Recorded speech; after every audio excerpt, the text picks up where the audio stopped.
Good evening and welcome to the English News Program.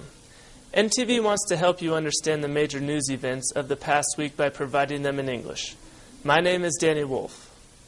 On Wednesday, September 7th, the new German ambassador to Mongolia, Mr. Peter Scheler, presented his letter of credence to President Elbigdorch. At the meeting held after the presentation ceremony, Elbigdorch described Germany as one of Mongolia's biggest partners in Europe and expressed satisfaction with the comprehensive partnership between the two nations. The Federal Republic of Germany renders various assistance to Mongolia in support of reform and democratic transformations, the President stressed. He also hopes the new ambassador will contribute to widening the bilateral relations in mining, infrastructure, and education. Also put forward was the President's proposal to establish a Mongolian-German joint university where he intends to discuss it further with German Chancellor Angela Merkel during her visit to Mongolia, which is slated for October. An ancient nomadic aristocrat's tomb and graveyard has been discovered near Ulan Hiram in the Bayanur Som of the Bulgan Imag over the summer. A cabinet meeting on Wednesday deemed the site protected by the state, and plans are being made to restore it and build a museum.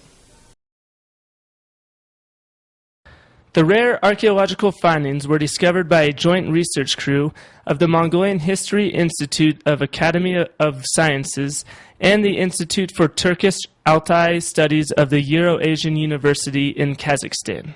The unique tombs and graves with priceless archaeological findings date back to the 7th century. The tombs are contained in a 40-meter-long corridor, 13 meters below ground. The archaeologists recently unearthed what they believe to be the tomb of a person of nobility. Drawings on the wall are well preserved and more than 200 objects were recovered which will be sent to a museum. Police are guarding the site, and the government decided to establish it as a protection zone and eventually make it more accessible to tourists.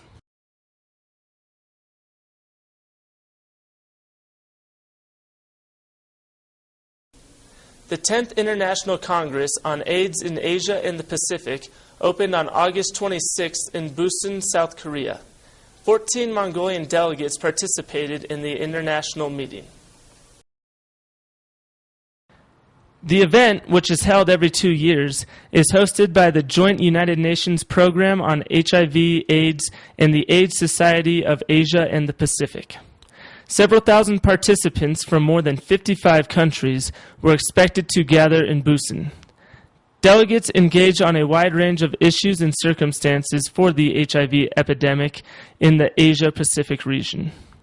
According to one report, an estimated 4.9 million people in Asia and the Pacific were living with HIV in 2009, a figure that has remained relatively stable since 2005.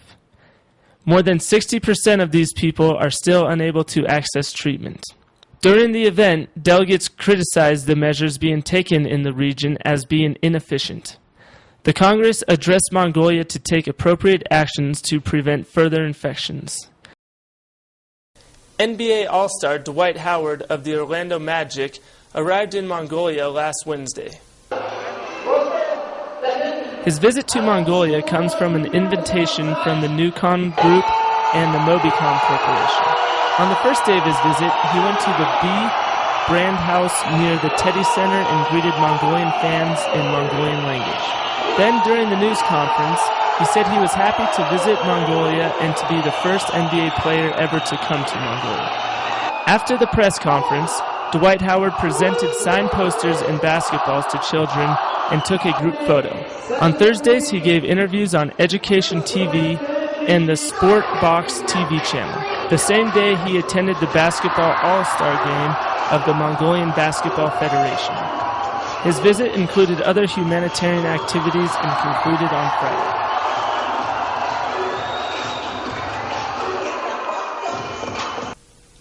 On Friday, the Mongolian government observed its annual Day of Remembrance for the victims of the Great Political Persecution that occurred from 1921 to 1940. Officials of the Hanol district in Ulaanbaatar held a day of free services for the families of victims registered in the district. A total of 30,000 people were victims of the political persecutions that took place during that time, including 145 from the Hanul district. Every year, Hanul district officials organize an event to honor the victims and give grants for the victims' families. Currently, there is not enough grant money or assistance for the victims. This year, the district's Redressing Commission sent a letter to the State Redressing Commission asking that apartments be granted to victims' families as compensation. The period for redressing and compensating ends at the end of the year. During the free service event this year, Hanul district officials gave a ger to one of the families. A 48-hour film project will be organized for the second time that will take place in the Orgo Cinema September 16th through the 24th. The goal of the project is to introduce the work of Mongolian movie makers to an international board. The project is organized by Globe International, NTV, and the Culture and Art Center of Ulaanbaatar.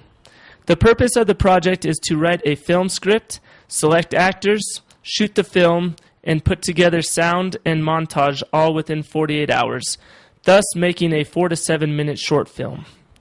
The project is open to anyone who wants to participate. The best film of the project will be rewarded the opportunity to participate in the International Film Festival in America and will also compete against the best film selected from 103 cities around the world in 2012. Registration for participation will close on September 15th. Thank you for joining us tonight. See you next week on English News. On behalf of the NTV News team, I'm Danny Wolf saying good night. 7 хоногт болсон бомон үйл явдлаас онцлон та бүхэндээ томилж үзүүллээ. Дараагийн 7 хоногт том хөтөлбөрөөр уулзлаа. Баяртай үзэгчдээ.